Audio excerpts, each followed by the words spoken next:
In this video, we're going to take a quick look at the Apex2 Sport Datsun 620 edition. I'm going to take a look at it, show you guys some of the details, and then we're going to put together some of the sticker package that it comes with.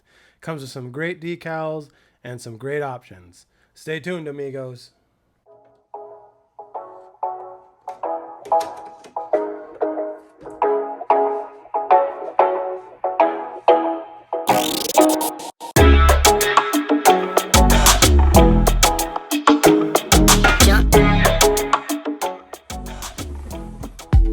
So this isn't my typical type of video, but we're going to do one anyway. We're going to do a quick unboxing, take a look at this, and then we're going to put the decals on, just as I said before. So let's get this thing open and see what it comes with. This is the Apex2 Sport. It's the Datsun 620 edition. And out of the box, I am pumped. To be honest, it's weird. It feels like it's a little heavier than I expected, but I'm sure that'll help with all the planting and all the what's it called? The control that I need, all that kind of stuff. Speaking of control, here's the controller it comes with. I don't remember the number. It'll pop up here in a second. It's the XP something. Maybe it's not XP. I don't know what it is, but XP120. It's a decent controller. It's not my favorite. It's a little big. It's super hard to one-handed drive, but you can still get it done. Comes with all the literature, everything it needs. Comes with a bunch of extra parts, pillow balls, all that kind of stuff. An extra receiver box to make it waterproof, perhaps. Pretty cool.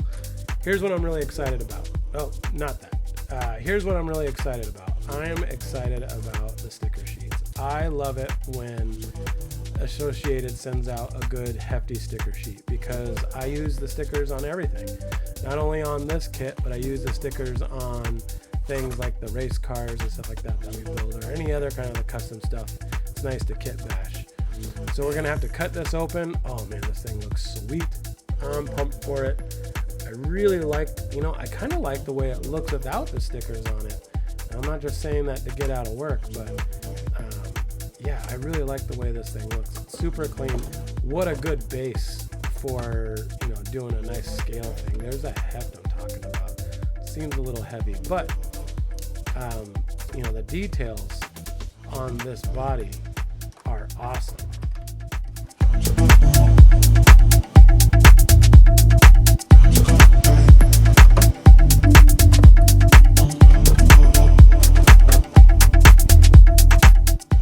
We got it on the bench, my dirty bench albeit. Let's take a closer look at the shell. I'm not a big ASMR person, plus this stuff is nice and thick, so it doesn't make too much of a sound when you peel it off. But let's take these clips off. These clips are a little hard to get off for my big sausage fingers. They're kind of small, and I can't find my pliers to pull them off with, but they're somewhere around here. So let's get these off. One more to go here. Let's pop that off. And let's take a quicker look at this. The body feels great. It feels thicker than a super thin Lexan body. The details that are already installed on it are awesome. I love the mirrors. I love the light bezels that are in there, so that we can put our own light kit on it. I definitely plan on trying to get a My Trick RC drift kit for this that has backfire on it. I don't know a whole lot about these on-road cars, but man, it just seems so well engineered. Everything seems to be really well thought out, put in the right place. This battery box is unique, where you can kind of have a little bit of adjustability on it. The shocks, I thought the shocks were dampened shocks, but I don't think they are, or I know they're not. But they still feel nice and tight. Everything feels snug. These wheels feel really good. The diff feels kind of loose in the front. Let's see what the rear feels like. It feels a lot tighter in the rear. Locks up really good when you do that. So I think the front might be a little lighter than the rear. Not sure. Don't hold me to it. It's got the brushed ESC in there. It's got the 550 Reedy. I'm not sure how many turns that is, but it's ready to rip. So You can program this ESC with a aftermarket card, and that'll allow you to, change the punch settings and all that kind of stuff. Suspension feels great, feels nice and tight. I can just imagine it going around the corners. All right, so let's bust this open and take a quicker look at the stickers. Okay, now that we got this thing open, let's see what comes in here. We got the pamphlet that shows all the cool stuff that Associated does. Now, these manuals are great. I love the manuals that it comes with the RTR because it shows how to build it like you were building a kit. So if anything breaks, you know the part number, you know how to get to it, all that kind of stuff. Super helpful. Most companies, I don't get such a detailed manual when you get an RTR. This one has that metal diff gear set up already. I'm really liking everything I see in this so far. Nothing I see looks problematic. The RTRs lately from Associated seem to be very stout. Like, I don't really see many things that could go wrong with them or that are potential weak points in them. This vehicle's very well put together. Let's look at these slabs. I love the matte finish on the black. It looks so nice. That's something that I really, really appreciate. Really like the matte finish. I like how they have the little reliefs in the stickers and in the decals so that it makes it easier for going around corners. And I'll show you some tricks. Here we go. So what I use I don't always use glass cleaner to float on these decals. Sometimes I use water with a little bit of dish soap in it. The problem is that dish soap takes a little longer to dry, and if you're in a humid climate, it's going to take forever, whereas the glass cleaner will dry out much faster. So you could throw it on there, and it might not always be easy to throw on the glass cleaner, and it gets kind of messy, but just be prepared for that. Got to get these little corners started here. Let's do the side stripes first. So what I do is I spray the body. I didn't spray that much, it just took a minute to prime.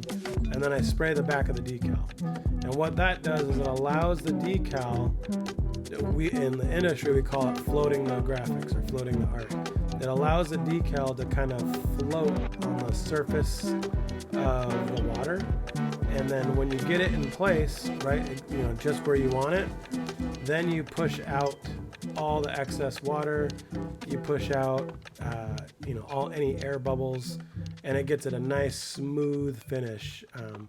Especially with this type of material, this media is a little less forgiving and a little easier to tear or to stretch out. It won't go back to place really if you stretch it out too much. So you kind of have to be careful with it. So right now what I'm doing is I'm trying to get as much of the excess water out. It'll still float here if I'm not careful. And so it's something you gotta be mindful of when you're doing it.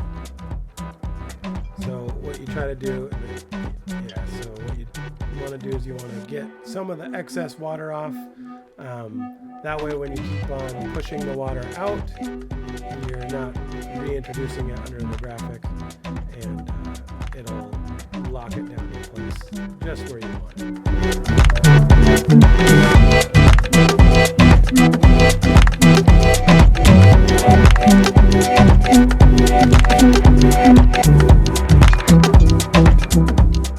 So the big key here is take your time, right? Exercise patience. There's no hurry to get this done.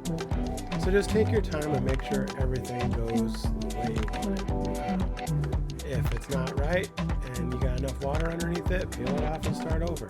It's not the end of the world. So just make sure you get it the way you want so that you're happy with it. And take your time getting all that water out. It doesn't come out super easy all the time. Sometimes the decal wants to move around when you're wiping it down. So just take your time. Do you guys have any tips and tricks for this? Let us know. Share them in the comments. Instead of just liking this video, it would really help out if you shared it. Maybe shared it with some of your friends, whatnot, all that kind of thing. So let's start on the hood here. The hood, so full disclosure, you can see there's a little chunk out of the bottom there. I actually ripped the decal. Like I said, they're easy to rip. So I'm gonna kind of improvise a little bit. I'm gonna put the two side panels a little lower on the hood than I think is supposed to happen. And that way I can, hide the fact that I have a big bite out of my graphic. And so this is where floating the graphic really helps out. It gets you able to really lock it into position. Sometimes here, like I think, I don't know if I'm really liking the position that it's at right now. So I might lift it and reposition it. So I'm going to reposition it again, get it just right. Doing this is, it takes time, it takes patience. So like I said, what are your tips and tricks? Do you use soap and water, or are you a glass cleaner type person? Or do you just go dry and pray for, cross your fingers and hope for the best?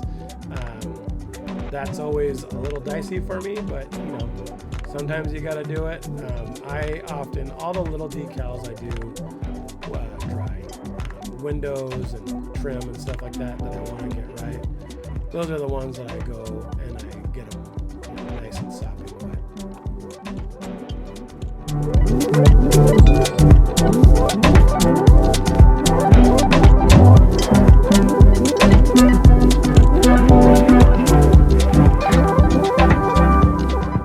So this middle piece, I'm gonna put it so that's a little higher on the hood.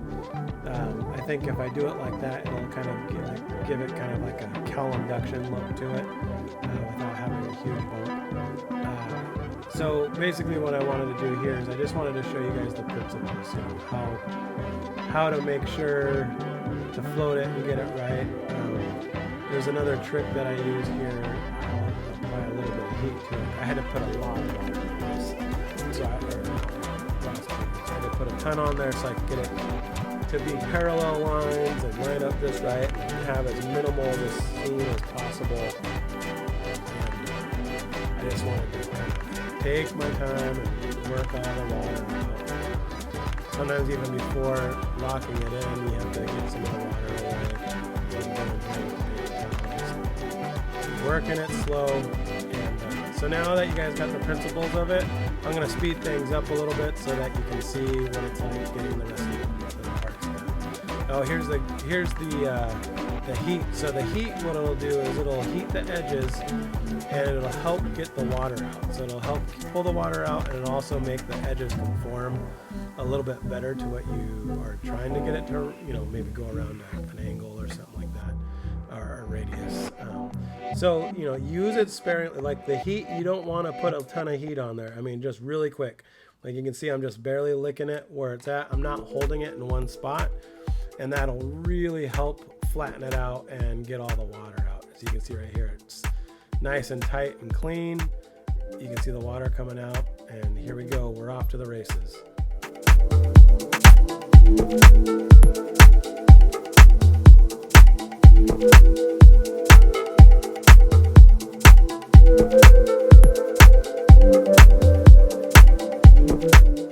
Alright amigos, here it is. I added some extra little Hoonigan stickers, and I took some of the stickers off the kit and put them in strategic places just to kind of add my own sauce to it. Let me know if you liked it. Let me know if you have any other questions, and I'll be here for you. Until next time amigos, we'll see ya, and I hope you're having fun in RC.